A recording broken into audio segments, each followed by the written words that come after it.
Mapagpalang araw po muli, madlang listeners. Ako po muli si Miss J.A. na maghahatid muli sa inyo ng isa na namang maganda at nakakakilig na kwento na isinulat ng ating mahusay na writer na si Cheerless Angel. Naway magustuhan niyo po ang ating kwento at kapulutan ng aral. Maraming salamat. Simulan na natin ang kwentuhan. Nasaan kaya rito yung warehouse? Kapag naman nagtanong ako sa mga tao dito, iniiwasan nila ako na para bang may nakakahawa akong sakit. Ganun pa talaga kabadoy ang ayos ko. May lungkot na bulong ni Maris. Kasalukuyan niyang hinahanap kung saan matatagpuan ang warehouse ng gusali. Nagpatuloy siya sa paghahanap at laking ginhawa niya nang kalaunan ay natagpuan niya rin ito. Ay, sa wakas. Kung sana lang hindi ako dinedman ng mga pinagtanungan ko. Kanina ko pa sanang natuntun to. Sayang din yung ilang minutong paghahanap ko. Ay. Pagpasok sa warehouse, init at ingay ang tumambad kay Maris. Doon nakita niya ang mga kargador na abala sa pagbubuhat. Hanggang sa napukol ang paningin niya sa isang lalaki na nagbubuhat ng isang mabigat na kahon. Nakasuot ito ng kulay asul na uniform na may nakatatak na logo ng kumpanya sa dibdib. Ang gwapo naman niya. Hindi namamalayang naiusal ni Marisa. Ang kanyang mga mata ay tila nasilaw sa kakisigan at kagwapuhan na lalaki. Ngunit ilang segundo lang, ipinilig-pilig niya ang ulo nang siya ay matauhan. Ay, ano ba tong iniisip ko? Marisa, nandito ka para magtrabaho. Tama, kailangan kong i-check kung dumating yung shipment ng packaging materials at kailangan kong bilangan ng mga stocks. Bulong pa niya sa sarili at ginawa na nga ang kanyang pakay doon. Naglalakad si Maris at nakatingin sa listahan na hawak niya hanggang sa napahinto siya. Sa kanyang kinatatayuan, hindi niya napansin ang isang box na malapit nang mahulog sa kanyang ulo. "Ma'am, ingat po!" Isang malakas sa sigaw na lalaki ang dumagundong. Dahil sa gulat, hindi nagawang makakilos ni Marisa at namalaya na lang niya na may lalaki nang tumakbo at napasplit sa kanyang harapan habang salo nito ang isang box na muntikan nang tumama sa kanya. Ayos ka lang ba? Konsulta ni Marisa sa lalaki. Pansin niya kasi na tila nahihirapan ito nang dumako ang tingin niya sa mga binti nitong bahagyang nanginginig. Ayos lang ako. Mabilis sa sagot ng lalaki. Pinilit itong tumayo ng tuwid at inilapag ang kahon sa sahig. "Kayo po ba yung bagong empleyado?" Usisa nito. Tumango-tango naman si Marisa. Oo. Unang araw ko pa lang to sa trabaho. Nandito ako para i-check yung shipment ng packaging materials at bilangan yung mga stocks. Ganun po ba? Ako po pala si Miko. Isa sa mga kargador ng kumpanya. Nice meeting you, ma'am. Napatitig si Maris sa kamay na lalaki na inilahad dito para makipag-shake hands. May pag-aninlangan man ay inabot niya pa rin yon para makipagkamay. Ako naman si Maris. Nice meeting you too, Miko. Salamat pala sa pagsagip mo sa akin kanina ha.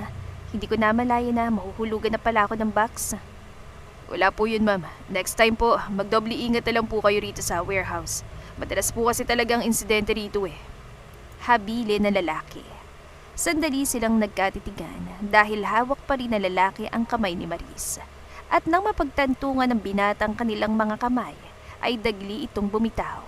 Tumango si Maris. Salamat ulit. Sige po ma'am, babalik na po ako sa trabaho. Paalam ni Miko.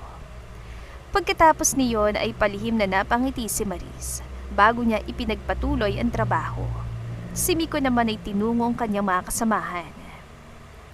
Hindi ko alam na marunong ka pala ng gymnastic, pre. Kantsaw ng isa sa katrabaho ni Miko na umani ng tawanan mula sa iba pa nilang kasama. Tumahimik ka nga dyan, Chris. Singhal ni Miko habang hawak niya mga binti. Medyo ramdam niya pa rin kasi ang sakit niyon dahil sa biglaan niyang pag-split kanina. Pero bilib kami sa iyo, pre. Akalain mo yun, kaya mo palang maging instant superhero para iligtas yung chicks. Gatong naman ang isa pa, kaya muli silang naghagalpakan. Isa ka pa, Benji. Natural gagawin ko yun kaysa naman hayaan siyang mahulugan ng box, no? Hindi naman ako tulad yung mga walang puso. Laban ni Miko na tinawanan lang ng mga ito. Pero alam mo, Miko, parang trip ka nung chicks na yun. Napansin ko kasi kanina na tinititigan ka niya. Iba talagang karisma mo. Sabi pa ni Chris, kung saan mabilis siyang nakatikim ng batok mula kay Miko. Bumalik na nga lang kayo sa trabaho kung ano nung pinagsasasabi niyo eh. Napailing-iling na lamang si Miko habang naghahagikikan pa rin ang kanyang mga kasamahan. At mula sa kanyang kinatatayuan, napatingin siya sa gawin ni Maris. Pero cute siya at mukhang hindi masungit. Sa isip-isip ni Miko ay unti-unting napangiti. Pagkatapos sa warehouse ay bumalik din agad si Maris sa opisina. Hoy Manang, nagawa mo na ba yung pinapagawa ko sa'yo? Salubong ni Tricia, ang supervisor ni Maris na siyang pinakaunang taong nang alipusta sa kanya dahil sa punto ng kanyang pananalita at simpleng pananamit. Yes po Ma'am Tricia. Sagot ni Maris sabay abot ng listahan na agad tinignan ni Tricia. Sinigurado mo bang maayos ang pagkakabilang mo? Tumango si Maris bilang tugon at tinarayan lamang siya ng babae. Pwede ba? Next time, ayusin mo naman yung pananamit mo. Nasa corporate world tayo. Hindi ito school at lalong hindi ito bukid. Mukha ka talaga manang sa pananamit mo eh. Panginsulto ni Tricia habang ang mga mata ay puno ng pagkadisgustong nakatingin sa dalaga. Umani yun ang tawanan mula sa mga staff. Nako, hindi kaya maging problema lang yan sa atin. Mukhang hindi pa yata marunong gumamit ng computer yan eh. Komento ng isang staff, dahilan kaya muling nagtawanan ng lahat. Hindi rin magtatagal yan. Sooner or later, marirealize niya rin na hindi siya bagay dito. Komento pa ng isa. Napayuko na lang si Maris sa mga pangungutyang natamo niya. At doon ay sumagi sa isip niya ang binatang si Miko. Napagtanto niyang ito pa lang ang kauna-unahang tao na naging mabait sa kanya at kumausap sa kanya na maayos sa kumpanya. Napangiti siya sa naisip. Kaya naman naupo na siya sa desk at hindi na pinansin pa ang mga bulungan at tawanan sa paligid niya. Sumapit ang lunchtime kaya laking tuwa ni Maris. Kanina pa kasing kumukulong kanyang tiyan, gawa nang wala pa siyang kain nang pumasok siya sa trabaho. Ganun kasi siya ka-excited. Subalit bago pa man siya tuluyang makatayo mula sa kanyang swivel chair, biglang lumapit sa kanya si Tricia kasamang isang lalaking staff na may daladalang tambak na files. Marisa, gawin mo lahat to. Kailangan mo ito matapos ngayong araw lang din ah. Maautoridad na utos si Tricia patukoy sa files na siyang inilapag ng staff sa harapan mismo ni Marisa. Ha? Lahat po ito? Hindi makapaniwalang reaksyon ni Maris. Tumas ang kilay ni Tricia. Bakit? Nagre-reklamo ka ba? Hindi naman po ma'am. Pero sobrang dami naman po nito. Sigurado po ba kayong ako lang ang gagawa ng lahat ng ito? Alam mo ikaw, unang araw mo pa lang dito, reklamador ka na. Hindi ko na kailang ulit-ulitin pang sinabi ko. Gawin mo tong lahat ngayong araw mismo. At oo, ikaw lang gagawa nito. Mataray pang sabi ni Tricia na may diin sa bawat salitang binitiwan. Sige po ma'am. Pagsuko na lamang ni Maris. Pagkatapos ay tumayo na siya dahil kanina pa nagwawala ang mga alaga niya sa tiyan dulot ng gutom. Hep, saan ka pupunta? Biglang pigil ni Tricia sa dalaga. Po, kakain po ng lunch. Sagot ni Maris, baka sa mukha nitong pagtataka sa biglang pagpigil sa kanya ng kanyang supervisor. At sinong nagsabi sa'yo na pwede kang kumain? Nakikita mo ba yung mga files na yan ha? Kailangan mong matapos yan today, kaya huwag ka magsayang ng oras. Hindi ka tatayo riyan sa pwesto mo at hindi ka kakain hanggat hindi mo natatapos ang trabaho mo. Naintindihan mo ba? Bahagyang umawang ang bibig ni Maris sa narinig. Pero ma'am, walang pero. Kumilos ka na. Aura mismo. Tumaas na ang boses si Tricia. Ay my goodness, nai-stress ako sa'yo. Basta magtrabaho ka riyan at huwag na huwag mong susubukan na umalis. Unahin mo yung trabaho mo. Pahabol pa ni Tricia bago ito tuluyang nagmarcha palabas ng opisina. Nanlalambot ang mga tuhod na naupong muli si Maris sa kanyang swivel chair. Ang kanyang mga mata ay maluha-luha habang pinagmamasdan ng patong-patong na files sa kanyang harapan. Naglandas ang palad niya sa kanyang tiyan na walang tigil sa pagkulo. Napahugot siya ng isang malalim na buntong hininga. Ay, kaya ko to. Kailangan kong tiisin tong gutom ko. Kailangan kong unahin ang trabaho. Pilit na pinatatag ni Maris ang sarili. Kahit na nalulungkot sa tuwing mapapasulyap siya sa mga desk sa paligid niya na walang mga tao. Sa paglipas ng ilan pang minuto, muli ay napahawak si Maris sa kanyang tiyan. Ipinikit niya ang kanyang mga mata at puro pagkain ang nai-imagine niya. Nang mga sandaling yon, ay nagalungkat siya sa kanyang bag na makakain at sumilay ang isang malapad ang ngiti sa mukha niya nang matagpuan niya ang isang pirasong chocolate na siyang agad niyang nilantakan. Pwede na tong chocolate, mas okay na to kaysa sa wala. Aniya sa sarili. Nang oras din na yon, ay saktong napadaan sa marketing department ang binatang si Miko na siyang napahinto matapos niyang mapansin ang dalaga. Unti-unting kumunot ang noon niya. Dulot ng labis sa pagtataka kung bakit nag-iisa lamang doon ang bagong empleyado. Iginala niyang paningin sa paligid bago niya inihakbang ang mga paa patungo sa opisina at sa kinaroroonan ng dalaga. Bakit mag-isa po kayo dito, ma'am? Tanong ni Miko. Dala ng labis sa pagkagulat, ay nabitawan ni Maris ang kanyang chocolate na nahulog sa sahig. Ang chocolate ko! Nanlulumong sambit ni Maris habang pinagmamasdan ng tsokolate. Hindi niya maitago lungkot dahil ang munting pamatid gutom sana niya ngayon ay wala na rin. Ma'am, sorry po, hindi ko pa sinasadyang gulatin kayo. Kaagad na pong manhin ng binata. Unti-unting lumingon si Maris sa lalaki at automatic na gumuhit ang munting tuwa sa kanyang mga mata nang makilala niya ito. Miko, anong ginagawa mo dito? Napadaan lang po ako, ma'am. Tapos, saktong napansin ko po kayo. Kaya lumapit na po ako. Paliwanag ni Miko. Siya nga po pala. Lunchtime na po Bakit hindi pa po kayo kumakain? Pag-uusisa pa nito. May pinagawa kasi sa akin yung supervisor namin. Kailangan ko raw matapos ngayong araw. Kaya maski ang kumain, hindi pwede. Kaya ito, wala akong choice kundi ang magtiis ng gutom. Matamlay ang tono na sagot ni Maris habang ang mga mata ay nakapukol sa mga files sa kanyang desk. Ganun po ba? Tanging nausal lang ni Miko. Bakas sa mukhang pakikisimpatya. Sandali lang po, ma'am. Babalik din po ako agad. Biglang paalam nito at tumakbo paalis. Gumuhit ang pagtataka sa mukha ni Maris nang sundan niya ng tingin ng binata. Ngunit hindi na lamang niya yun inisip pa at ipinagpatuloy na lang ang pagtatrabaho. Dahil tutok si Maris sa kanyang ginagawa, hindi na niya namalayan ang pagbalik ni Miko na ngayon ay may bitbit ng plastic na inilapag nito sa mesa na nakaagaw sa pansin ni Maris. Kumain po muna kayo, ma'am. May ngiting tura ng binata. Ilang beses na nagbukas sara mga talukap ni Maris habang nakatuon ang paningin sa pagkain na tinake out na lalaki. Nagangat siya ng tingin sa binata at doon ay napansin niyang ilang butil ng pawis sa noo nito dahil malamang sa pagtakbo. Hindi mo naman kailangan gawin to, Miko. Ayos lang po, ma'am. Hindi naman maatim ng konsensya ko na hayaan po kayo dito habang nagugutom. Isa pa, isipin mo na lang po na ayan po yung kapalit ng tsokolating nahulog dahil sa akin. Napuno ng lamlam ang mga mata ni Maris at dahan-dahan siyang napangiti.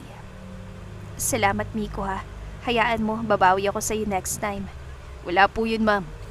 Tugon ni Miko at nahihiyang napangiti rin. Siya nga pala, may pabor sana ako sa iyo. Ano po yun, ma'am? Kung okay lang sana, wag mo na akong tawaging ma'am. Kahit Maris na lang ang itawag mo sa akin. Wag mo na rin ako masyadong galangin kasi tingin ko naman hindi nagkakala yung edad natin. Malumanay na pakiusap ng dalaga. Nakakaya rin po kasi, lalo na't kargador lang naman po ako dito. Bahagyang nakayukong tura ni Miko, sabay napakamot pa sa kanyang batok. Huwag mong sabihin yan. Pareho lang naman tayong empleyado rito eh. Mas komportable ako kung tatawagin mo na lang ako sa pangalan ko. Sige po, ma'am. Marisa. Namutawi sa buong opisina ang mahihinang hagik-hik nilang dalawa. Hindi naman nagtagal ay nagpaalam na rin ang binatang si Miko.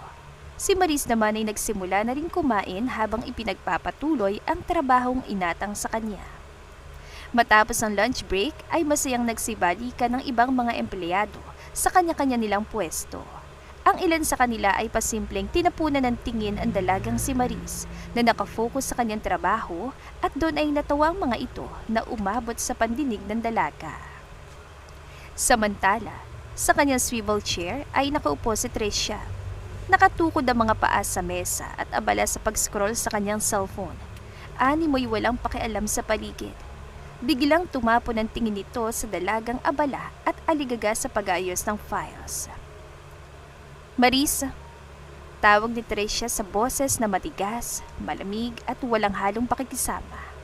Napahinto si Maris at lumingon sa direksyon ng supervisor. Yes po, Ma'am Tricia. Pumunta ka nga sa pantry at kuhanan mo ko ng kape. Mabilis at diretsahang utos si Tricia na hindi man lamang nag-abalang tignan ng dalaga. Huwag masyadong matamis bilisan mo. Dagdag pa niya sa tonong nagmamalaki. Waring ipinaparamdam na siyang nasusunod at ang utos nito ay hindi pwedeng tanggihan. Bahagyang nagkaroon ng pag-alinlangan si Maris nang may pag-aalalang tinignan niya mga files sa kanyang mesa. Subalit bilang bagong empleyado, wala rin siya nagawa kundi ang sumunod sa utos ng nakatataas sa kanya. Noted po, Ma'am Tricia. Tugon ni Maris at tumakbo patungo sa pantry. Bumalik din siya agad habang maingat na dalang mainit na kape. Ngunit nagangalit na mga mata ng supervisor ang siyang bumungad sa kanya pagbalik niya. Ma'am Tricia, ito na po yung kape niyo. Sinigurado ko pong hindi po ito matamis. Nang iabot ni Maris ang kape, ay laking gulat niya nang tabigin lamang ito ni Tricia. Dahilan para matapon ang kape at mabasag ang tasa sa sahig. Mabuti na lamang at mabilis na napatras si Maris. Dahil kung hindi, malamang ay napaso na siya. Ano to ha? Hindi ba malinaw kung sinabi na hindi ka kakain hanggat hindi mo natatapos yung trabahong pinapagawa ko sa'yo? Galit na sigaw ni Tricia habang hawak nitong isang plastic na naglalaman ng pinagkainan ni Maris kanina. Naalala ni Maris si Miko na siyang nagdala sa kanya ng pagkain dahil naawa ito sa kanya. Ma'am, pasensya na po kayo. Sobrang hindi ko na po kasi nakayanan yung gutom kanina kaya napabili po ako ng pagkain. Nakayukong paghingi ng paumanhin ni Maris. Ikinagulantang pa niya nang hilahin ni Tricia ang buhok niya at itinulak siya sa sahig. At may lakas ng loob ka pa talaga magrason?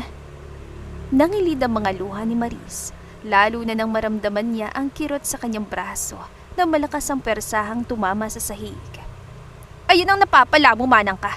Kung ako sa'yo, mag-resign ka na lang kasi hindi ka bagay dito. Panunuya pa ng isang babaeng staff na umani ng pagsang-ayon at tawanan mula sa iba pang mga staff. My goodness, sumasakit ang ulo ko sa'yo. Naalibadbaran ako. Inis na sabi ni Tricia, sabay hinilot ang sentido at nag-walk out. Pagkatapos hamakin, dahan-dahan na tumayo si Maris at bumalik sa kanyang upuan. Pinigilan niyang kanyang mga luha. Sinubukan din niyang kalimutan muna nangyari at ginawa na lamang ang kanyang trabaho. Sumapit ang gabi at tanging si Maris na lamang ang naroroon sa opisina. Sinikap niyang matapos ang kanyang trabaho dahil iyon ang utos sa kanya. Hinilot at ininat niya ang kanyang leeg at mga braso habang palabas na siya ng gusali. Naglakad-lakad muna siya at naupo sa isang bench na kanyang nakita. Nakatingala sa kalangitan na may iilang bituin habang dumadampi sa kanyang maputing balat ang malamig na hangin. Doon ay kusa ng tumulo ang kanyang mga luha na kanina pa niyang pilit na pinipigilan at ngayon ay malaya na mga ito. Maris. Dagiling pinunasan ni Maris ang basang pisngi gamit ang palad nang marinig niya ang isang pamilyar na boses. Naramdaman niya ang presensya ng lalaki na siyang umupo sa kanyang tabi at nilingon niya ito. Miko, bakit hindi ka pa umuwi? Hindi ba, dapat ikaw yung tinatanong ko niyan? Bakit hindi ka pa umuwi? Anong oras na? Napabuntong hininga si Maris. Ay, tinapos ko kasi yung trabahong pinagawa sa akin. Ganun ba? Tugon ng binata na siyang tinanguan lang ni Maris. Siya nga pala, ayos lang ba malaman kung bakit ka umiyak? Napayuko si Maris. Hindi maiwasang maging emosyonal palalo habang inaalala ang mga naganap sa kanya ngayong araw. Unang araw ko pa lang kasi ito sa trabaho, pero ang dami na nangyari. Pagpasok ko pa lang kanina, puro pang insulto nang natanggap ko. Yung punto ko kapag nagsasalita, yung pananamit ko, at yung kakayahan ko. Kontratuhin nila ako para bang ibang-iba ako sa kanila. Napuno ng lungkot ang mga mata ni Miko matapos marinig ang mga sinabi ng dalaga. Inilabas niya ang kanyang panyo na dinukot niya mula sa bulsa ng pantalon niya at walang pag-alinlangan na inoffer ito. Nang mapansin ni Maris ang panyo, marahan niya itong kinuha at ginamit niya itong pamuna sa mga luha niya. Alam mo, ikaw pa lang yung bukod tangan naging mabait sa akin. Pero hindi ko maiwasang mapaisip kung bakit hindi mo ko kinukutya. Pinagtatawanan at iniiwasan katulad nila. Tura ni Marie sa lalaki. Bakit ko naman gagawin yun? Isa pa, wala namang mali sa'yo ah. Para sa akin, unique ka. Masarap sa paninig yung punto mo kapag nagsasalita. Maamamukha mo at mukha ka mabait. Simple ka lang at hindi ka nakikipagbunggahan katulad ng iba para lang makikibilong at matawag na sosyal. At saka, ikaw na rin na nagsabi na pareho tayong empleyado. Paliwanag ni Miko at nagtama ang mga mata nilang dalawa. Hindi ko alam kung sa paanong paraan kita matutulungan. Lalo na't kargador lang naman ako. Pero asahan mo na kapag kinailangan mo ang tulong ko, sabihan mo lang ako. Kapag kailangan mo rin ang kausap o kasama, sabihin mo lang din ako. Simula ngayon, magkaibigan na tayo. Yun ay kung gusto mo. Dagdag pang wika na lalaki at nag-iwas ng tingin kasabay ng paghawak nito sa batok. Unti-unting nabuo ang masayang ngiti sa mga labi ni Maris at mabilis na tumango-tango. Siyempre, gusto ko rin na maging kaibigan ka. Buling napatingin si Miko sa dalaga at napangiti na rin. Matapos ang sandali nilang pagkukwentuhan, ay naghiwalay na rin ang kanilang landas. Mabilis na natapos ang gabi at panibagong araw na naman para kay Maris. Hinanda niyang muli ang kanyang sarili para salubungin ang mga mapangutyang mata at bibig ng kanyang mga katrabaho. Sa paglipas ng ilang mga araw, ay paulit-ulit lang ang cycle sa tuwing nasa trabaho si Maris. Ginagawang utusan, kinukutya, pinapahiya at paulit-ulit na ipinaparamdam sa kanya na iba siya sa kanila at hindi siya bilong sa kumpanya. Ngunit sa kabila ng lahat ng iyon, sinisika pa rin ni Maris na makisama at gawin ang kanyang trabaho. Ilang araw ko nang hindi nakikita si Miko. Sana lang hindi niya ako iniiwasan.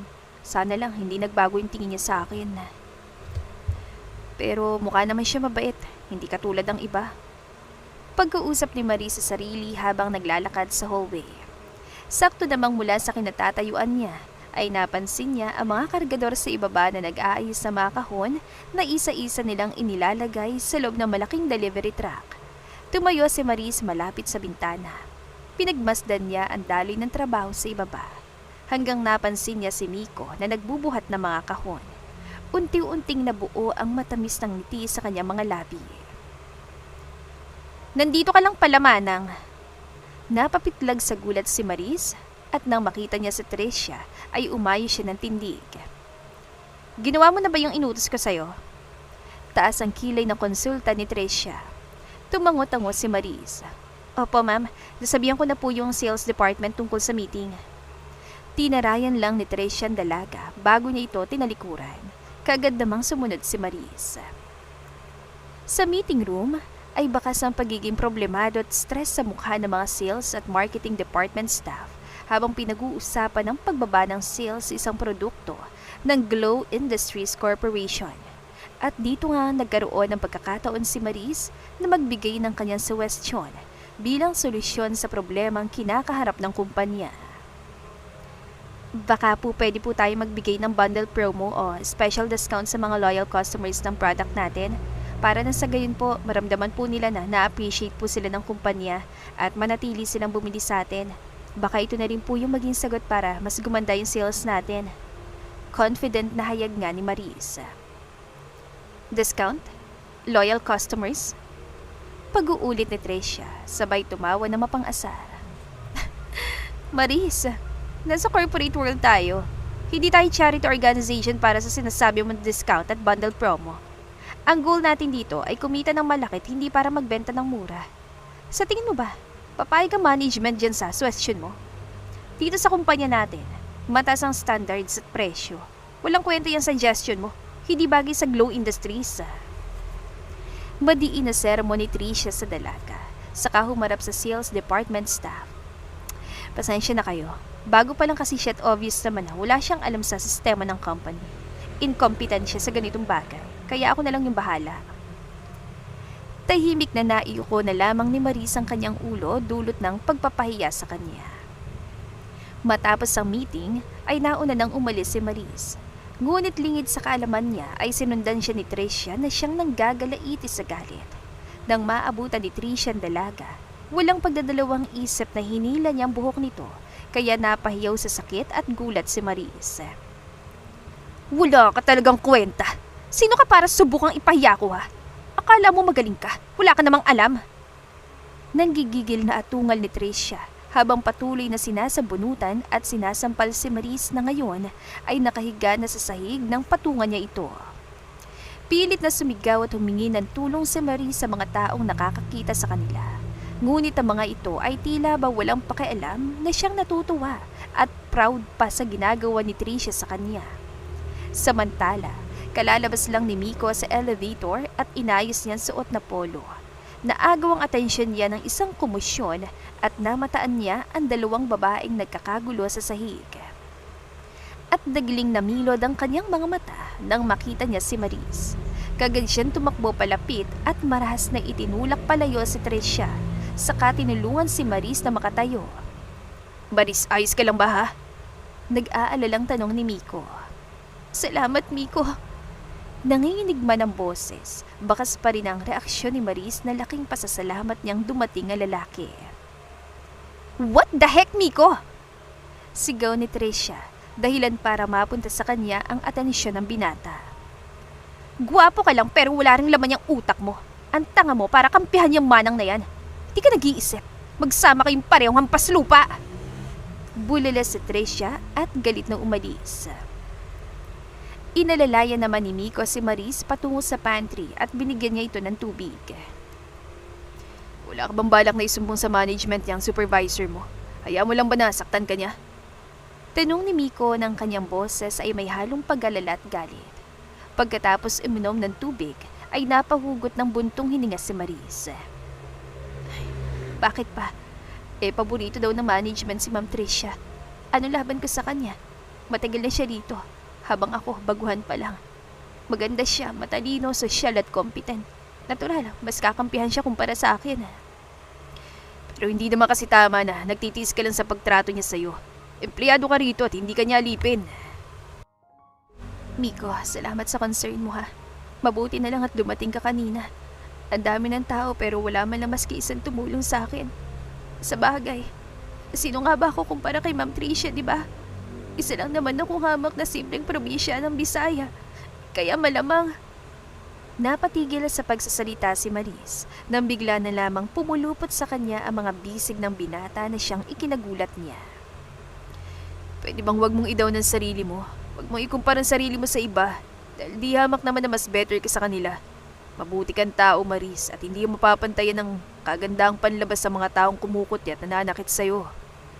Seryosong litanya ni Miko. Sa unang pagkakataon, bumilis ang pintig ng puso ni Maris sa hindi maipaliwanag na dahilan. Ilang segundo ring nakakulong si Maris sa matipunong dibdib at makikisig na braso ni Miko bago siya nito pinakawalan. Tumikim ang lalaki at nag-iwas ng tingin. Sorry. Paumanhin ang binata. Animoy nahiya sa ginawa niyang pagyakap sa dalaga. Salamat ulit, Miko. Sige na, mauna na ako. Kailangan ko nang bumalik sa trabaho dahil baka lalo pang magalit sa akin si Ma'am Tricia.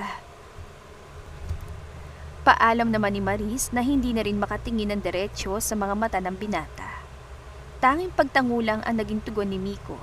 Tuluyan na nga lumisan si Maris, saka patakbong nagtungo sa restroom. Ang palad niya ay agad na naglandas sa kanyang kaliwan dibdib na mabilis pa rin ang kabog. Ipinilig-pilig ni Maris ang kanyang ulo.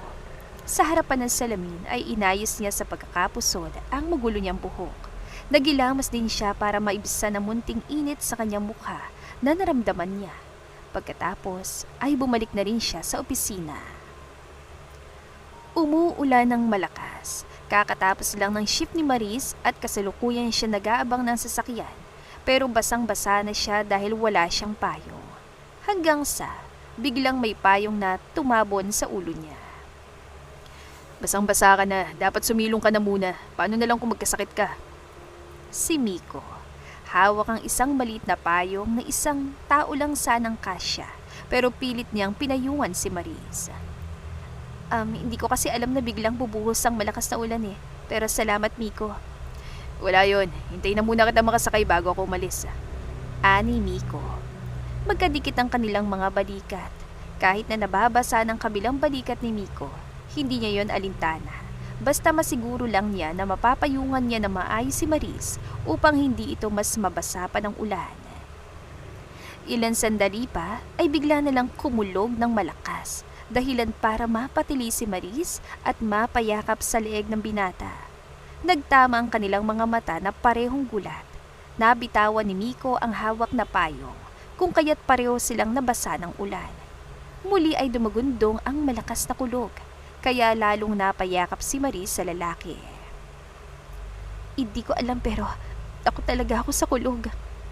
Natatakot na wika ni Maris. Huwag ka matakot, nandito lang ako. Sabi ni Miko nang yakapin niya pabalik ang dalaga. Unti-unting sumilay ang ngiti sa mga labi ni Miko. Animoy nagugustuhan niyang nakakulong sa mga bisig niyang dalaga. Hindi naman nagtagal ay kumalis na rin sa yakap si Maris at kinuha ang payong para ipayong sa kanilang dalawa.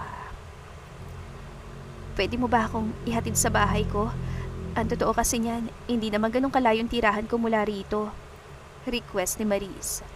Nagliwanag naman ang mukha ni Miko at mabilis na tumango. Sure, sige ba? Magkasabay nga silang naglalakad. Tumila na rin ang ulan.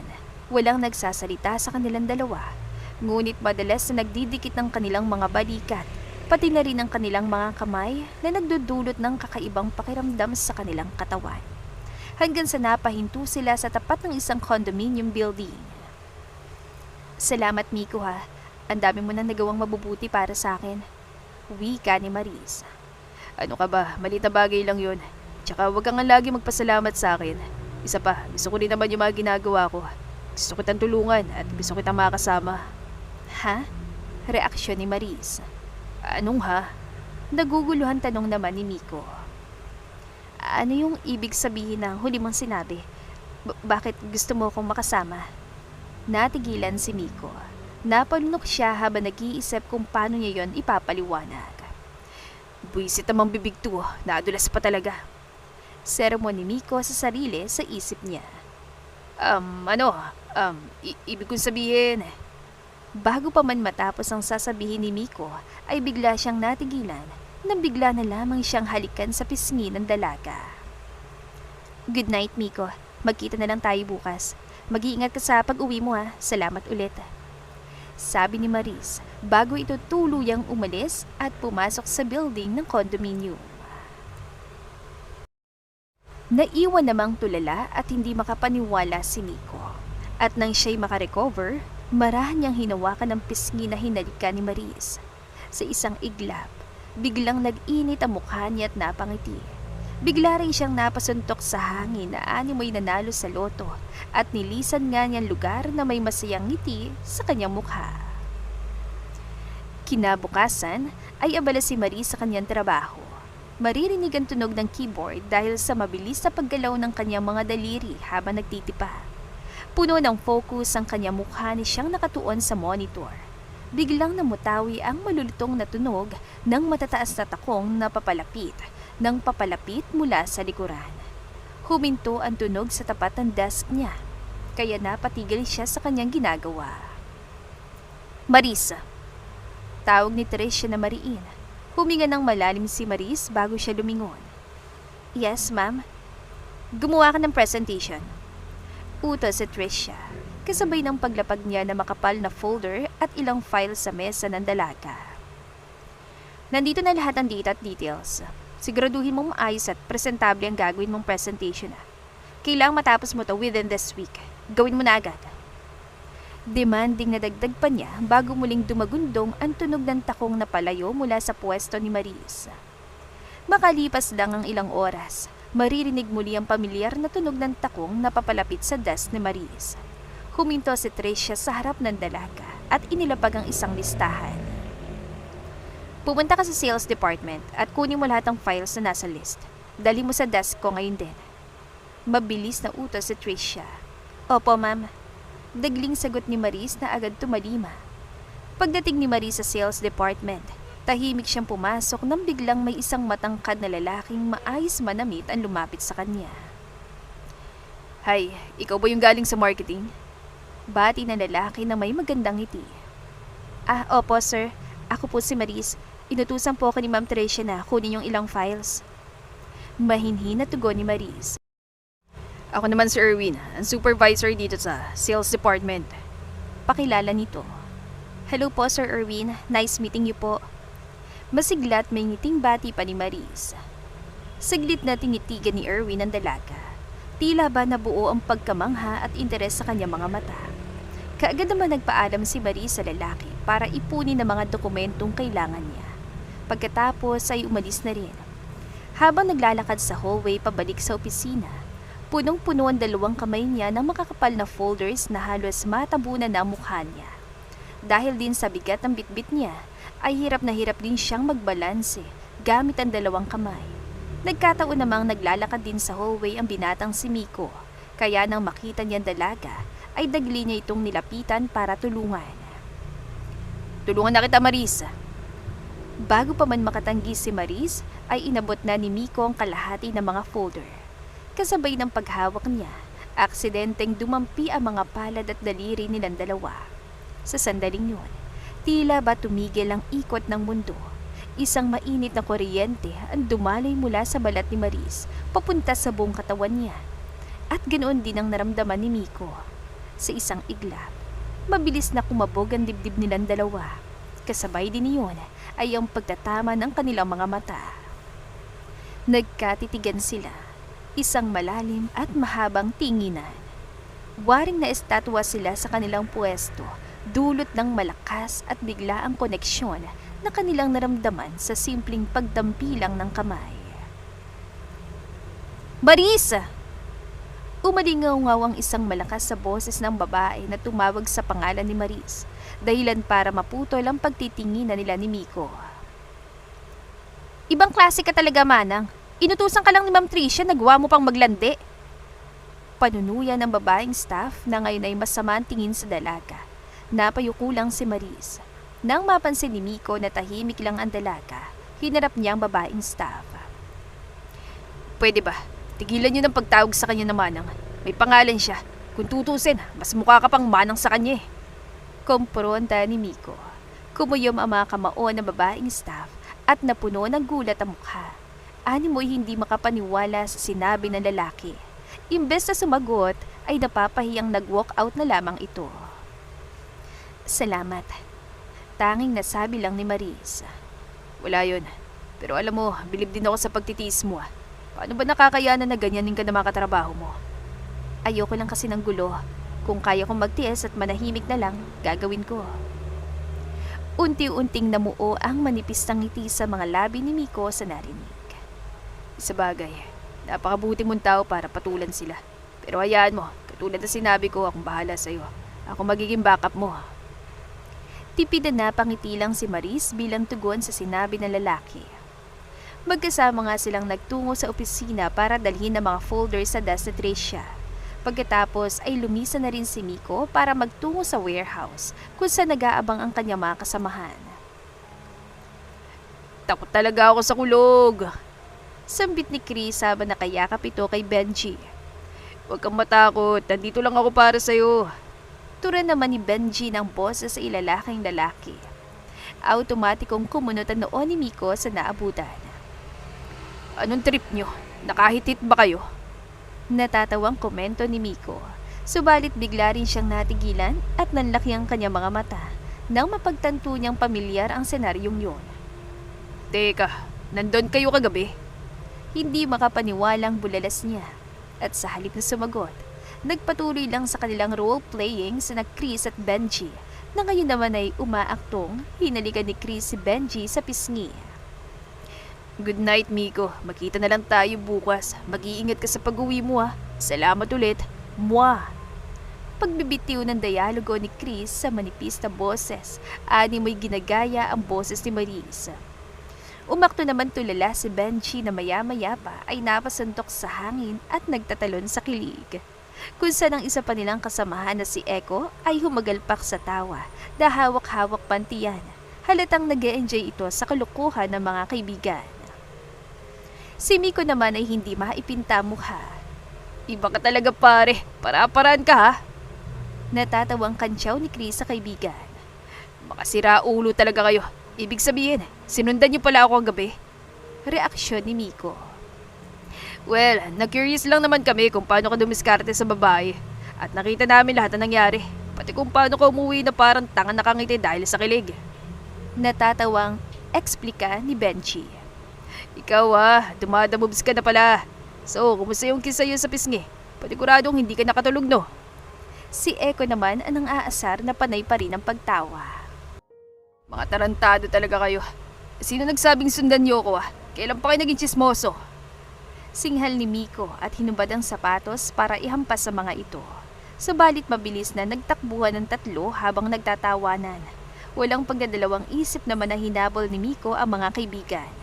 Hanggang humantong ang habulang yon sa pagkadala sina Chris at Echo, habang si Benji naman ay nabagsakan ng mga kahon. Kaya ang ending ay napahagalpak na rin sa tawa si Miko dahil sa sinapit na mga kasamahan. Sa paglipas pa ng ilang araw, wala pa ring pagbabago sa pakikitungo ng mga katrabaho ni Maris sa kanya. Patuloy pa rin ang panlalait at panghahamak na mga ito. Gayunpaman, pinipilit niyang manahimik at magtiis. Ngayon ay bitbit ni Maris ang maraming files na inutos sa kanya ni Tricia. Nang mga sandali rin yon, ay naglalakad din sa hallway si Miko na may bitbit na malaking box na puno ng stocks. At dahil hindi nila napansin ang isa't isa, nagkabanggaan sila. Lumipad ang mga papel sa ere at nabitawan ni Miko ang malaking box. At dahil madulas ang sahig na kakamap lang, sumayaw sila pareho para hindi matumba. Hanggang sa mapatigil sila, magkahawak sa braso para magbalanse. Subalit, bigla ring nawala ng balanse si Maris dahilan para matumba ito sa lalaki. At doon ay bumagsak si Miko, habang nasa ibabaw niya ang dalaga. Sorry, usal ni Maris. Ayos lang. Natatawang sagot ni Miko. Mabuti na lang at walang ibang tao dito. Malamang ibang iisipin nila kapag nakita tayo sa ganitong pwesto. Dagling kumilos si Maris para umalis sa ibabaw ng lalaki, pero mabilis na hinawakan ni Miko ang braso niya, kaya muling naglapit ang mukha nilang dalawa. Buong buhay ko, ngayon lang yata ako natuwa na nadulas ako. Sabi ni Miko, habang ang mga mata ay puno ng paghanga sa mukha ng dalaga. Nag-init ang mga pisngi ni Maris sa narinig, at nang makita niyang may taong naglalakad sa kalayuan, ay dali-dali na siyang tumayo. Habang si Miko naman ay tila nadismaya pa. Matapos maipon ng mga files, ay umalis din agad si Maris at ganoon din naman si Miko. Kasalukuyang kausap ni Maris ang supervisor ng sales department na si Erwin. Nagtatawanan na ani mo'y masayang kanilang pinag-uusapan. Lingid sa kaalaman nila na may dalawang taong pinagmamasdan sila at masama ang tingin, sina Tricia at Miko. Hindi nagtagal, nagiwalay na rin ang landas sina Maris at Erwin, kung saan kinuha ni Miko ang pagkakataon na yon para salubungin ang dalaga nang nakabusangot ang mukha. "Oh Miko, nandito ka pala." Masaya ang tono at masigla ang boses na bati ni Maris. Nag-igting naman ang panga ni Miko. Batid niya kasi na dahil kay Erwin kung kaya't masaya ang dalaga. "Hindi ko alam na close na pala kayo." Untag ni Miko, suplado ang tono ng boses. "Ha? Nino?" Walang ideyang reaksyon ni Maris at doon lamang niya naaalala. Nakausap niya kanina lang si Erwin. Si Erwin ba? Hindi pa naman kami close, pero mabait siya. Tingin ko nga komportable na ako sa kanya. Bukod sa'yo, siya pa lang yung kumausap at naging mabait sa akin. Lalo ngang kumusat ang mukha ni Miko nang makita kung gaano kasaya ang ngiti ng dalaga habang nagkukwento patungkol sa lalaki. Tihamok naman na mas mabait at mas gwapo ako dun. Bulong ni Miko na hindi maitagong inis. Ano yon? May sinabi ka ba? Inosenteng usisa ng dalaga. Wala, pero gusto ko lang sabihin na huwag kang basta na lang magtiwala sa kanya. Hindi mo pa siya ganun kakilala, Marisa. Mas mabuti ko ngayon pa lang iwasan mo na siya. Bakit ko naman siya iiwasan? Wala naman dahilan para gawin ko yon. Isa pa, mabait siya. Hindi siya tulad ng iba kong katrabaho na kinukutya, pinapahi at minamalit ako. Basta, gawin mo na lang sinasabi ko. Hindi siya mabuting tao katulad ng iniisip mo. Giit pa ng binata. Biglang sumeryoso ang mukha ni Maris. Tila hindi nagustuhan ng narinig. Alam mo, Miko, hindi ko naisip na ganyan ka pala. Paano mo nagagawang mahusga ng tao? Teka, sinasabi mo bang wala talagang tao magiging mabuti sa akin ha? Bakit? Dahil ba ganun din talagang iniisip mo tungkol sa akin? Hindi ako makapaniwala. Katulad ka lang din pala ng iba. Hindi naman sa ganun, Maris. Iniisip ko lang naman ang kapakanan mo. Hindi na kailangan. Kaya kong sarili ko. At hindi ko basta nalang iiwasan ng isang tao dahil lang sa sinabi mo. Lalo na kung wala naman ako nakikitang rason para gawin yun. Baka nga mas mabuti pa siya kesa sa'yo eh. Matapos sabihin yun ni Maris, masama ang loob na tinalikuran na niya ang lalaki. Padabog naman na binitiwan ni Miko ang hawak na kahon. Galit din niyang sinipang pader at napahawak sa sariling batok. Saka nagpakawala ng isang malalim na buntong hininga. Bakit mas kinakampihan niya pa yung lalaki yun eh? Kailan lang naman sila nagkakilala? At ano raw? Baka mas mabuti pa sa akin yung kumag na yun. Pambihira. Bakit ba kasi siya nakikipag-clue sa taong yun? Mas malaki pa ang muscle ko dun eh. Pagraran pa ni Miko, na kulang na lang ay umusok ang ilong sa pagka-bad trip. Sumapit ang araw ng presentation ni Maris. Nasa harap siya ng meeting room. Puno ng mga tao. Kabilang na mga manager mula sa sales at marketing department. Sinimulang isalpak ni Maris ang flash drive sa laptop gamit ang bahagyang nanginginig na kamay. Huminga siya ng malalim para pakalmahin ang sarili. Good day everyone. Ipepresent ko po sa inyong lahat ang marketing plan na ginawa namin para sa Glow Industries Corporation. Mahinang panimula na. Pinindot niya ang button at lumiwanag ang malaking projector screen sa harap. Subalit sa halip na maayos sa slides na lumabas, nag-flash sa screen ang magugulong salita at error messages na bumuhad sa kanila. Corrupted ang file. Tahimik ang buong paligid. Napasinghap si Maris. Pinindot niya ulit at nirefresh ang screen ng laptop. Ngunit paulit-ulit lang ang lumalabas.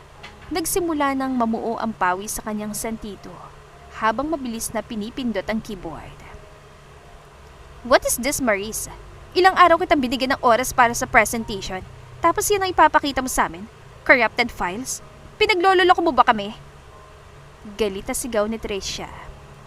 Ma'am Tricia, hindi ko po alam kung ano nangyari. Maayos naman po yung kanina nung chinek ko. Naiiyak na sabi ni Maris. Sarkastikong natawa si Tricia. What the heck? Paano hindi mo alam? Incompetent ka talaga kahit kailan. Pinahiya mo kami sa sales team. Wala kang kwenta. Namulat hiyang-hiya si Maris sa mga tingin at bulungan habang lihim nang umisa si Tricia na siyang nagpalit sa flash drive kanina. Hindi na kayanan ng dalaga ang kahiyan, kaya tumakbo siya papunta sa madilim na bodega at doon umiyak na mag-isa. Biglang bumukas ang pinto at pumasok si Miko na may dalang mga kahon. Nagulat ito na makitang umiiyak si Maris, kaya agad niyang ibinaba ang dala at lumapit sa kanya. Ano nangyari? Bakit ka nandito? Bakit ka umiiyak? Sunod-sunod na tanong ni Miko nang hawakan niya magkabilang pisngi ni Maris at pinunasan ang mga luha nito gamit ang mga daliri. Ang kanyang mga mata ay napuno ng pag-alala. Napahiya na naman ako, Miko. Hindi ko na-present yung marketing plan dahil corrupted yung files. Hindi ko alam kung paano yun nangyari eh. Kasi chinek ko naman yun bago magsimula ang presentation. Ngayon, incompetent na ako sa paningin ng lahat. At tingin ko, tama si Ma'am Tricia, na wala akong alam. Wala akong kwenta. Incompetent talaga ako. Parang batang sumbong ni Maris habang umiiyak. Ish, huwag mo sabihin yan. Bulong ni Miko, habang marahang hinahaplos ang basang pisngi ng dalaga. Huwag mo silang isipin. Isipin mo na lang na nangyayari talagang ganung bagay. Alam kong ginawa mong best mo. Hindi ka incompetent, Marisa. Magaling ka, alam ko yan. Sa bawat salita ni Miko, lalong bumuhos sa mga luha ni Maris. Hanggang sa hindi na nakapagpigil si Miko at niyakap niya na mahigpit ang dalaga. Isinandal niyang ulo ni Maris sa dibdib niya at mahigpit din itong yumakap sa kanya pabalik. Salamat, Miko. Mabuti na lang at meron akong ikaw. Kahit na papano, gumagaan ang loob ko. Salamat kasi lagi ka nandyan para sa akin.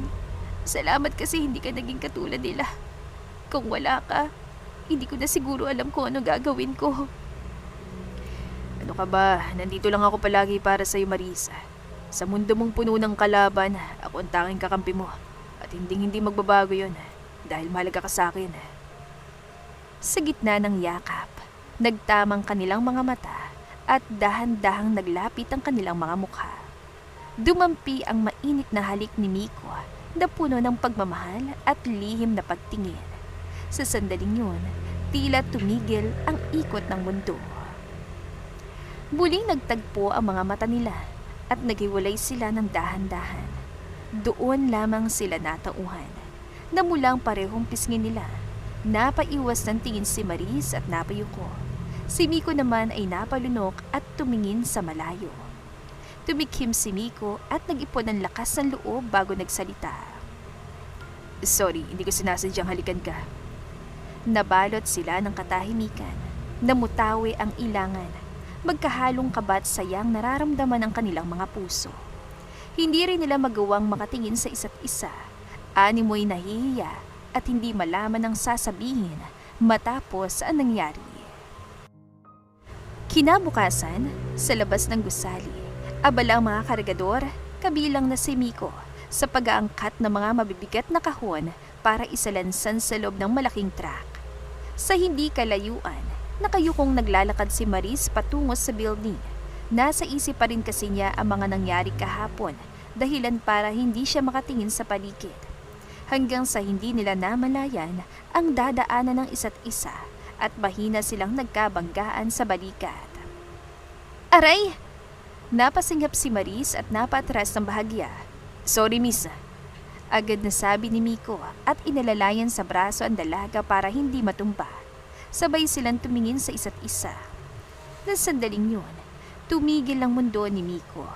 Ang mga mata niya ay napuno ng kislap na makita si Maris na nakalugay ang medyo kulot na buhok na dahan-dahang sumasabay sa ihip ng hangin.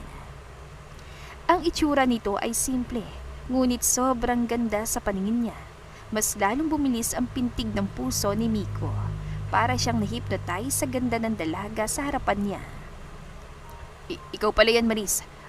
Sorry, hindi kita napansin. Nauutal na turan ni Miko. Hindi maalis ang tingin sa dalaga. Ako dapat na mag-sorry kasi hindi ako tumitingin sa dinaraanan ko. Sagot ni Maris na napayuko. Matapos makaramdam ng munting ilang nang biglang mag-flashback sa utak niya ang nangyari sa kanila sa bodega. May kaunting katahimikan na bumalot sa pagitan nila. Panay ang iwas si Maris ng tingin, samantalang si Miko ay nanatiling nakatitig sa kanya. Miko, sige na, papasok na ako. Paalam ni Maris. Hindi pa rin makatingin ng diretso sa lalaki. Have a good day. Tanging nasabi lang naman ni Miko. Ikaw din. Tugon ni Maris at nagsimula ng maglakad palayo papasok ng gusali. Sinundan ni Miko ng tingin ng dalaga. Hindi niya napigilang mapangiti habang pinagmamasdan ang papalayong figura nito. At nang tuluyan na itong nawala sa paningin niya, doon lamang siya natauhan. Hoy Miko, iba na yan ha! Sigaw ng isa sa mga kasamahang kargadora sabay pabirong sikos sa kanya. Naku po, yung puso mo naroon na sa malayo. Kanina pang tumatalon. Pangasar ng isa pa habang tumatawang itinuturo ang malayong direksyon. Grabe yung titig mo kanina ha. May nabubuo na bang love? Tukso ng isa na gumuhit pa sa hangin ng hugis puso. Namula ang buong mukha ni Miko at pilit na itinago ang ngiti. Manahimik nga kayo dyan. Magtrabaho na lang tayo kaysa sa pagtripan niyo ko. Sigaw ni Miko pabalik at nagsimulang magbuhat ng mga kahon, ngunit hindi may tatanggi ang saya sa kanyang mukha. Samantala, bahagya pa ring nakayuko ang ulo ni Maris na tinatahak ng mabilisang daan patungo sa restroom. Pagdating niya doon ay sinarado niya ang pinto at hinihingal na humarap sa salamin. Dumakon tingin niya sa mga labi na naging dahilan para maalala niya ang mainit na labi ni Miko na dumampi sa labi niya kahapon. Ano ba tong nararamdaman ko? Bakit ang bilis ang tibok ng puso ko? Bakit nahihiya ako sa kanya kanina? At bakit parang kinakabahan ako? Nababaliw na ba ako? At bakit hindi mawala sa isip ko yung kiss namin kahapon? Iyan ang mga sunod-sunod na tanong sa isip ni Maris na hindi niya batid kung sinong makakapagbigay sa kanya ng sagot. Dala ng labis na curiosity ay kinuha niya ang cellphone sa bag at nag-search ng mga katanungan niya. Naghanap siya ng kasagutan sa internet at social media at kahit ilang website pang buksan at basahin niya, isa lang ang lumalabas sa sagot sa mga tanong niya. Napahawak siya sa kaliwang dibdib kung saan ramdam niya ang mabilis sa tibok. May feelings na ako sa kanya. Gusto ko na si Miko. Usal niya sa sarili. Nagtungo na si Marie sa opisina at inuwasan ng mga matang mapanghusga. Ngunit ang marinig niyang pamilyar na tunog ng takong, kinabahan siya dahil alam niyang galit na naman si Tricia sa kanya. At talagang naglakas loob ka pang pumasok? Galit na bulalas si Tricia sabay hila sa buhok ni Maris. Ang kapal na mukha mo. Pagkatapos mong ipahiya ang department natin, tapos nilalandi mo pa si Erwin. Manangkat probinsya ka lang, hindi ka nabibilang dito.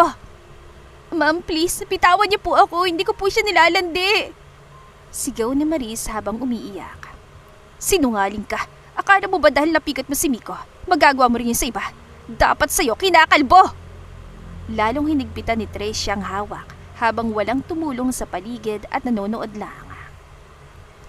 Tricia, bitawan si Marisa! Biglang dumating si Erwin at inawat ang babae. Bakit mo siya sinasaktan? Walang kalaban-laban sa yung tao. Deserve niya yan dahil malandi siya at walang kwenta! Sagot ni Tricia. You're being unreasonable. Paano na lang kapag nalaman to ng mga boss? As if I care? Naaawa lang ako kaya hindi ko pa siya pinatanggal. Pero baka magawa ko na yon dahil sinasagad yung pasensya ko. Hamon ni Tricia habang naka-cross arms. Napailing-iling na lamang si Erwin at bumaling kay Marisa. Are you okay? Tumangot-tango si Marisa. Yes sir, salamat po sa pag-awat. I can't believe this, Erwin. Don't tell me.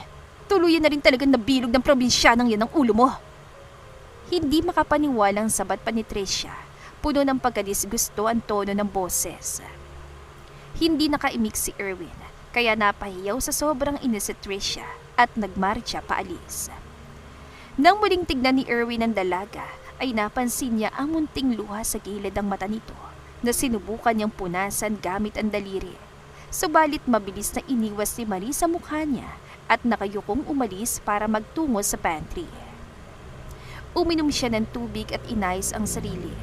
Pagkuway bumalik na rin siya at ilang pirasa ng box na nasa mesa niya ang bumungad sa kanya. Utos si Ma'am Tricia na dali mo raw yung mga box sa bodega. Gawin mo na ngayon bago pa ulit mag-init ang ulo niya sa'yo. Ikaw din, baka tuluyan ka ng makalbo. Sabi ng isang staff na umani ng hagik-hikan mula sa iba pa. Kumilos si Maris at binuhat ang mga kahon para dalhin sa bodega. Lingid sa kanyang kaalaman, napansin siya ni Erwin at palihim siyang sinundan nito. Pagdating sa bodega, inilapag ni Maris sa sahig ang mga dalang kahon. Paalis sa sana siya nang bigla siyang natigilan. Nilingon niya ang direksyon kung saan sila nag-kiss ni Miko at hindi niya namalayang unti-unti na siyang napapangiti. Ilang segundo lang ay ipinilig-pilig ni Maris ang ulo na matauhan, kaya tinungo na niya ang pinto. Ngunit napapitlag siya sa gulat nang may isang lalaki ang tumambad sa kanya. Nang mga oras na yon, kasalukuyang naglalakad si Miko at pinupunasan ng sariling pawis sa kanya noo. Nang sa hindi kalayuan, ay natanaw siya ng kanyang kasamahan na si Eko na agad lumapit sa kanya at sumabay sa paglalakad. Miko, sabihin mo nga sa akin, nabastad ka ni Maris, no? Bunga dito sa tonong handang manguyam. Kumunot ang noo ni Miko. Busted? Bakit mo naman sabi yan? Kanina kasi nakita ko siyang papunta yata sa bodega. May dalang kahon. Lalapitan ko sana kaso hindi ko na tinuloy kasi sinundan siya ni Sir Erwin. Alam mo, hindi ko alam kung may namamagitan ba sa kanilang dalawa. Pero halata sa tingin ni Sir Erwin gusto niya rin yung babaeng gusto mo. Teka, ano, sinabi mo? Putol ni Miko sa katrabaho ng kanyang mga mata ay medyo namimilog sa pagkabigla. Alin sa mga sinabi ko, yung sinundan si Maris ni Sir Erwin o yung may namamagitan sa kanila? Hindi na nga pinatapos ni Miko sa pagsasalita si Eko at agad na tumakbo paalis. Sa bodega. Sir Erwin, ano pong ginagawa niyo rito? May pagtatakang usisa ni Maris. Hindi sumagot si Erwin at sa halip ay sinara ang pinto. Nagbago ang anyo nito. Nanlilisik ang mga mata at ang ngiti naging masama at mapang-akit. Tila isang leon na nakakita ng biktima. Alam mo na dapat ang sagot dyan, Marisa. Sagot ni Erwin na ang boses ay mababa at nakakakilabot. Nagsimula itong humakbang palapit sa dalaga. Sir, bakit po? May kailangan po ba kayo sa akin? Nanginginig at may halong kabang tanong pa ni Maris. At dahil sa lapit ang distansya nito sa kanya, ay automatikong humakbang patras sa mga paa niya hanggang sa matamaan ang likod niya ng isang malaking kahon. Wala na siyang maatrasan pa. Hinawakan ni Erwin na mahigpit ang magkabilang braso ng dalaga. Stop acting as if you don't have an idea, Marisa. Alam kong gusto mo rin to, kaya huwag ka nang magpaka-hard to get. So, we can have our good time here. Nang tayong dalawa lang. Napuno ng takot ang mukha ni Maris. Biglang hinila ni Erwin palapit ang katawan ng dalaga at idinikit ang mukha dito. Handa na niyang halikan ng pilit at pagsamantalahan sa dilim ng bodega. Sumigaw si Maris at pilit na nagpupumiglas. Subalit mas malakas ang lalaki, kaya hindi naging madali para sa kanya na makawala mula rito. Sir Erwin, wag po. Pakiusap. Tulungan niyo ako. Sir, para niyo na pong awa, wag niyo pong gawin sa akin to. Sigaw ni Maris habang umiiyak sa takot. Sinimulang halikan ni Erwin ang leeg ng dalaga pataas sa labi. Ngunit mabilis na iniwas ni Maris sa mukha niya at pilit na tinutulak palayo sa kanyang lalaki. Hanggang sa bigla nilang bumukas ang pinto nang padabog na umagaw sa atensyon nila. Hindi pa man kumukurap si Erwin ay isang malakas na suntok na mula kay Miko ang dumapo sa kanyang panga kaya napaurong siya. Kaagad na hinila ni Miko ang dalaga sa likod niya para protektahan. What the hell is your problem? Sigaw ni Erwin habang hinahawakan ng sugat sa bibig. Ikaw, isa ka lang kargador, di ba? Kaya bakit ka nakikialam? Halimaw ka, Sir Erwin. Wag mong lalapitan si Marisa dahil hindi lang yan na matitikman mo mula sa akin. Sagot ni Miko. Puno ng gigil ang boses ito habang ang mga kamao ay nakakuyom. Hindi makapaniwalang napangisa si Erwin. What the? You don't get the right to threaten me. Kargador ka lang. Tandaan mo to, may araw ka rin. Madiin na banta ni Erwin habang dinuduro ang mukha ni Miko bago ito tuluyang umalis. Kagad namang binalingan ni Miko ang dalaga na siyang nanginginig pa rin sa takot at gulat. Hinawakan ni Miko ang magkabilang balikat ni Maris. Ayos ka lang ba? Wala naman siya nagawa sa'yo, di ba? Puno ng pag-alalang ang konsulta habang chinecheck ang katawan ng dalaga para makasigurado. Umiling-iling si Maris at doon ay muling tumulo ang mga luha. Hindi luha ng takot, kundi luha ng kaginhawaan at labis sa pasasalamat. Walang pag-aalinlangan na niyakap siya ng binata at kinulong sa mga bisig nito. Huwag kang matakot, nandito na ako, okay? Hindi kita pababayaan. Hindi ko hayaan na mapagsamantalahan ka ng hayop na yun. Salamat, Miko. Niligtas mo na naman ako. Wika ni Maris sa gitna ng kanyang paghikbi. Marahan na kumala sa yakap si Miko. Hinawakan niyang panga ni Maris para iangat ang mukha nito paharap sa kanya.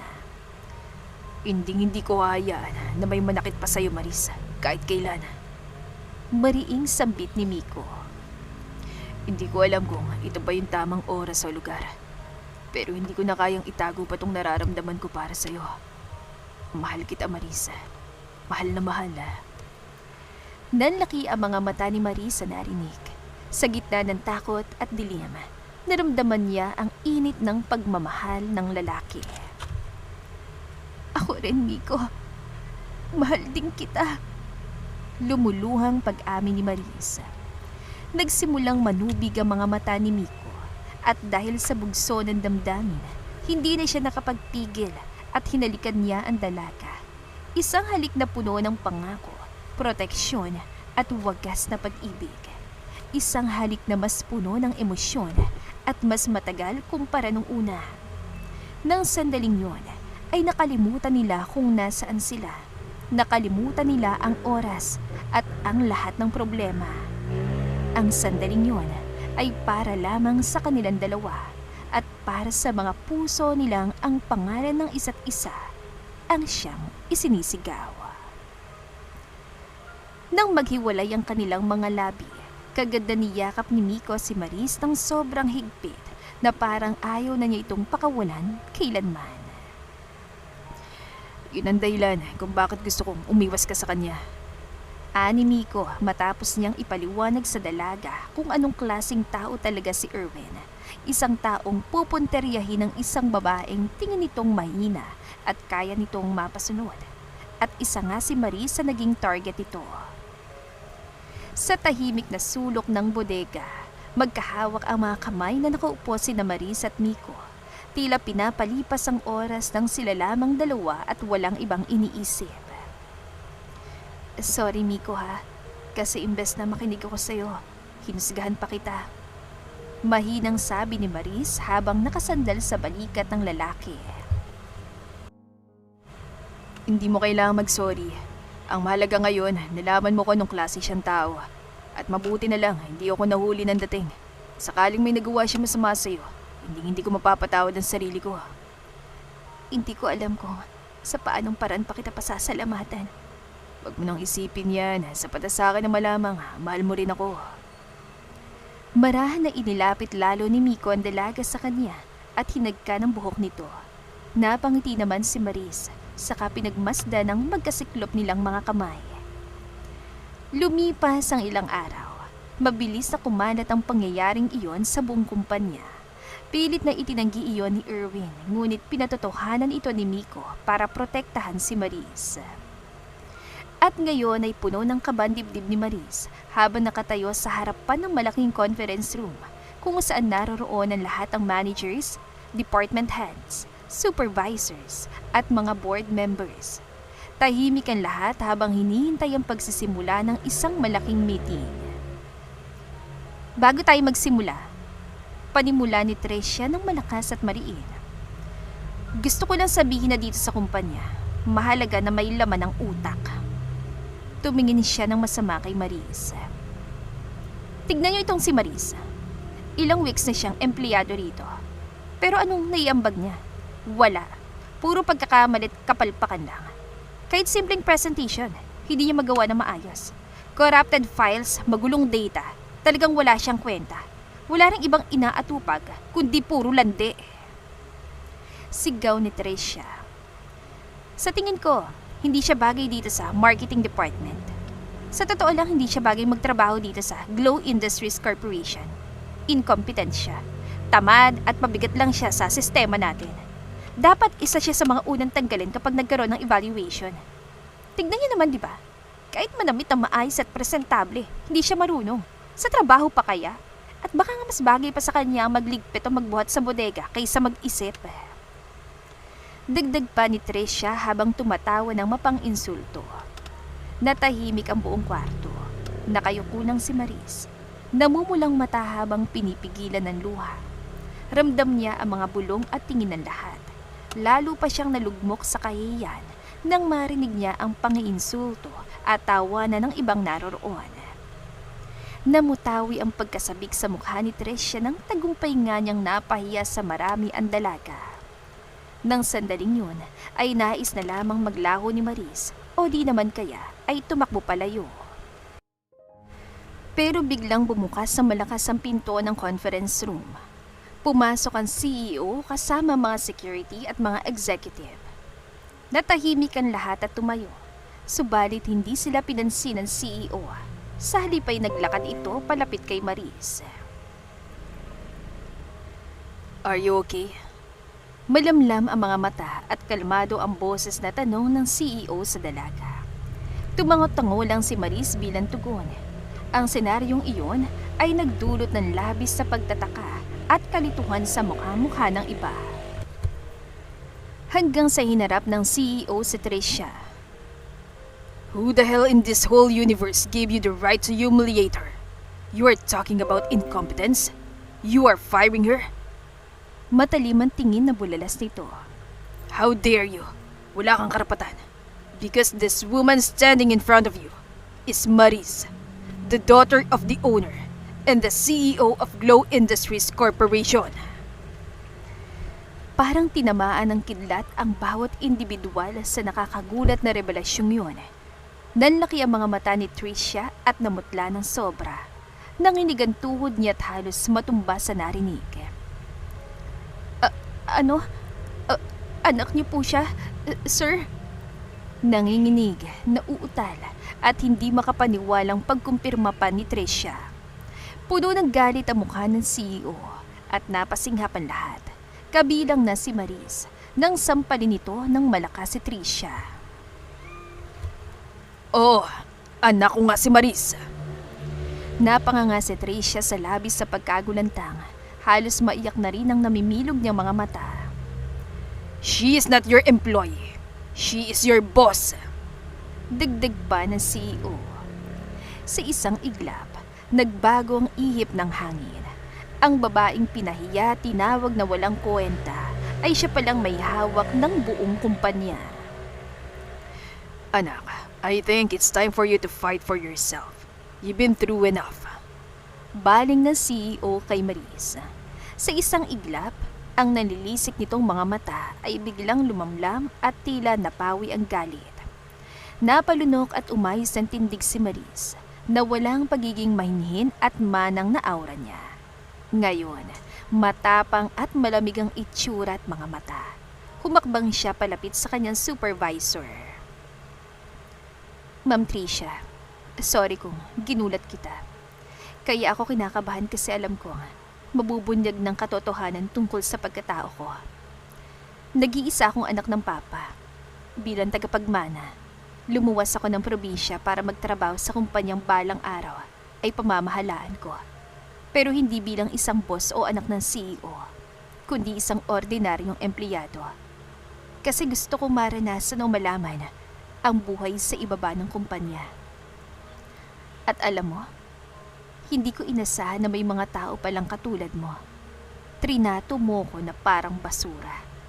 Nakakalungkot isipin na may mga taong katulad mo sa mundo. Matatag at may diin sa bawat salitang binitiwan ni Maris. Pagkatapos ay isang malakas na sampal ang iginawad niya sa pisngi nito. Dahilan para matumbay ito sa sahig. Sa sampal na yon ay ibinuhos na niya lahat ng pagtitiis niya. Lahat ng nangyari nakarating sa akin kung paano yung inabusong anak ko. At ikaw, Tricia, dito na natatapos ang maliligayang araw mo dahil simula ngayon, hindi ka na supervisor. You are fired. Sabad ng CEO. Napaluhod si Tricia kasabay ng pagtulo ng mga luha niya.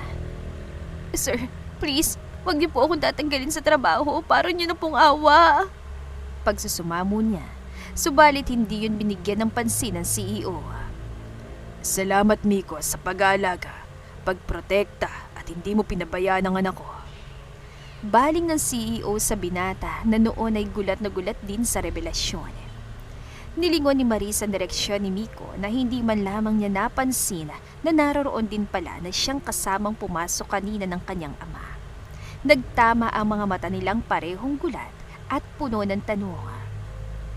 Naglakad palapit ang CEO sa binata at hinawakan ito sa balikat. Nalaman ko lang ang lahat ng ginawa mo. Hindi mo batidan ako si Maris, pero ikaw lang ang bukod tanging nagtanggol at nagpakita ng kabutihan sa kanya. Hindi sayang ang pagsuporta ko sa iyo bilang isa sa mga scholar ko. Hindi ka lang masipag, mabuti rin ang puso mo. Maraming salamat din po, sir. Mabuting tao po si Maris, kaya hindi niya po deserve lahat ng masasamang pinagdaanan niya sa kamay ng mga katrabaho niya. Ngayon, malinaw na po sa akin kaya mabuti ang puso niya dahil mabuting tao rin ang kanyang ama. May ngiting hayag ni Miko. At saka mahal na mahal ko rin po ang anak niyo. Dagdag pa nitong sabi habang taimtim na nakatitig sa mga mata ni Maris. Unti-unting namuo ang matamis ng ngiti sa mga labi ni Maris. Na sandaling yun, parang tumalon sa saya ang puso niya dahil walang pag-atubiling isiniwalat ni Miko ang pagmamahal nito para sa kanya. Nagsalit-salita naman ang tingin ng CEO sa binata at sa kanyang anak na kalaunan ay napangiti na lamang din. Matapos ang malaking revelasyon, tila ba nayanig ang buong Glow Industries Corporation.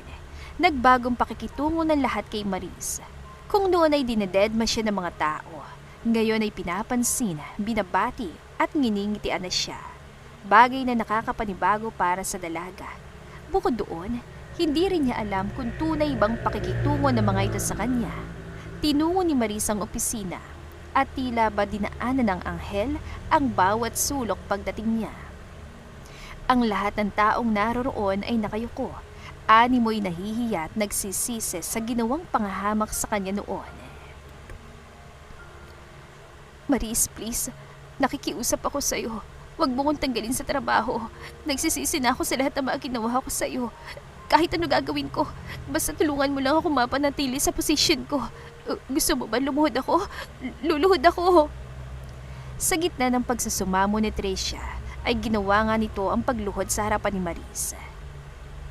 Please, alam kong malaki naging kasalanan ko sa'yo, pero hindi ko kaya mawalan ng trabaho. Bumuntong hininga si Maris at tinulungan na tumayo si Tricia. Sa isang iglap, ikaw na ito nakikiusap sa akin ngayon. Pero hindi ko makalimutan lahat ng ginawa mo sa akin noon. Noong mga panahon nakikiusap ako sa'yo at pilit na nagpakumbaba. Pero hindi mo ako pinakinggan.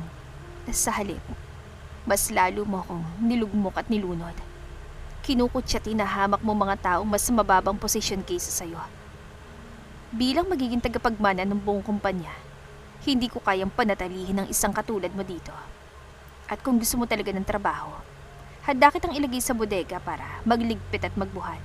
Para naman maranasan mo kung ano yung nararanasan ng mga taong nasa ibaba na walang pakundangan mong hinahamak.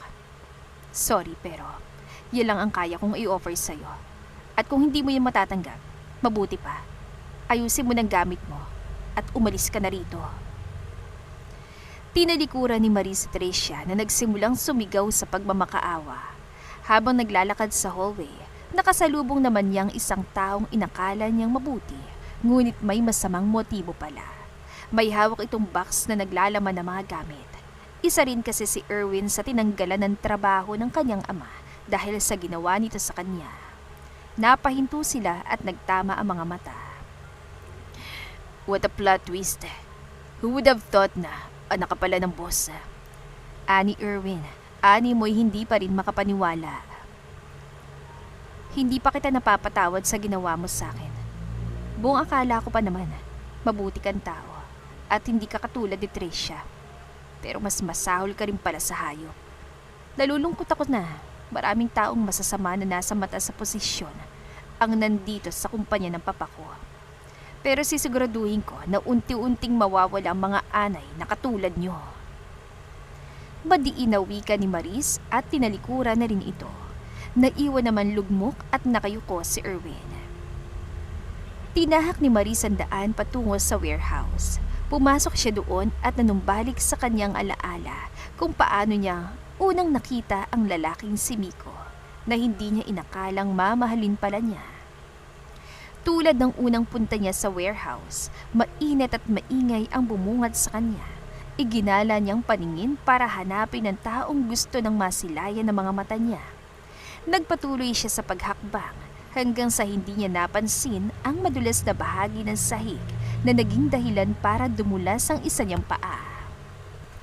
Napahiyaw siya sa gulat at namilog ang mga mata. Subalit bago pa man siya bumagsak, ay isang makisig na bisig ang siyang pumulupot sa baywang niya.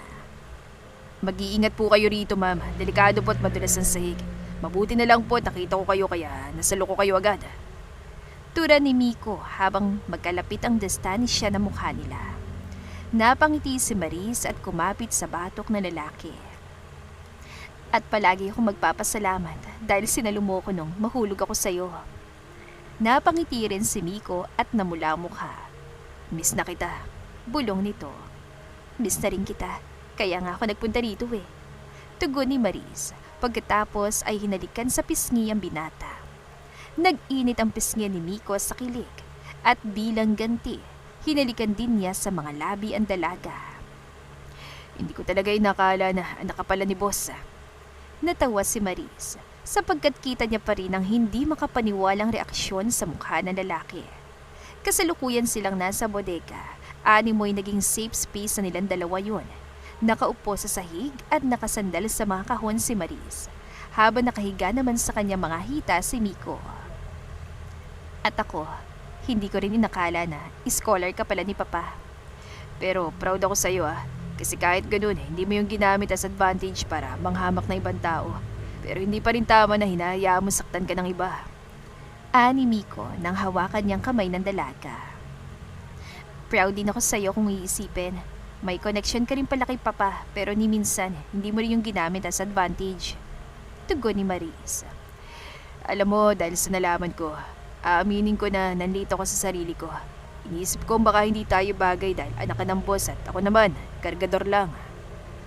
Huwag mo sabihin yan. Hindi mahalaga kung ano man yung estado o posisyon natin sa buhay. Ang mahalaga, yung malinis at mabuti ang puso natin. Biglang bumangon si Miko. Ano kaya kung magpakasal na tayo? Hindi na ako makapaghintay na makagawa ng mga mabubuting anak katulad mo. Natawa si Maris kasabay ng pagpula ng mga pisngi niya. Ano ba yung sinasabi mo? Bakit naman anak agad ang naisip mo? Ikaw na kasi yung babaeng tanging gusto ko makasama sa pagbuo ng pamilya hanggang sa pagtanda. Mahal na mahal kita, Maris. Pero kung hindi mo nalaman na anak talaga ako ng CEO, ako pa rin mababaeng gusto mong mapangasawa? Kumunot ang noon ang binata. Teka, bakit mo naman naitanong yan? Maris, hindi ko man alam na anak ka ng boss. Mahal na kita.